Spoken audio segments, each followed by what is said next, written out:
Hello people, నమస్తే. Welcome back to my channel. Yet another Pondicherry vlog. So boating కోసం వచ్చిండే అనమాట మేమందరము. పర్ హెడ్ 450 రూపీస్ అనమాట. 4 యాక్టివిటీస్ ఇంక్లూడెడ్ ఉండే అందులో. సో మా ఛాన్స్ కూడా వచ్చేసింది, మేము వచ్చేసి ఉండే అనమాట. సో మేము జాకెట్స్ అన్నీ వేసుకొని రెడీగా ఉన్నాము. సో నాకైతే ఫుల్ భయం అవుతుండే, ఎందుకంటే వాటర్ అంటే చాలా చాలా భయం.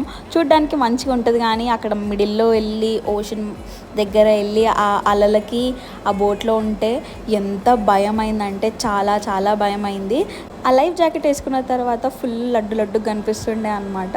మంచిగా మమ్మీకి కూడా ఫస్ట్ టైం ఎక్స్పీరియన్స్ కాబట్టి అందరం అయితే ఎగ్జైటెడ్గా ఉండే అనమాట. సో మంచిగా అందరం వెళ్ళి పోయి బోట్లో కూర్చున్నాము. దాని తర్వాత ఫస్ట్ వచ్చేసి మ్యాంగ్రోవ్ ఫారెస్ట్. సో అందరినీ ఒక్కొక్కరిని వెళ్ళి ఫొటోస్ దిగమని చెప్పారనమాట. నాకైతే చాలా అంటే చాలా మంచి ఎక్స్పీరియన్స్ అనిపించింది. మీరు కూడా పాండిచ్చేరి వెళ్తే పక్కా ట్రై చేయండి. నేను చేసిన అల్లరి నెక్స్ట్ వీడియోలో చూపిస్తా. బాయ్.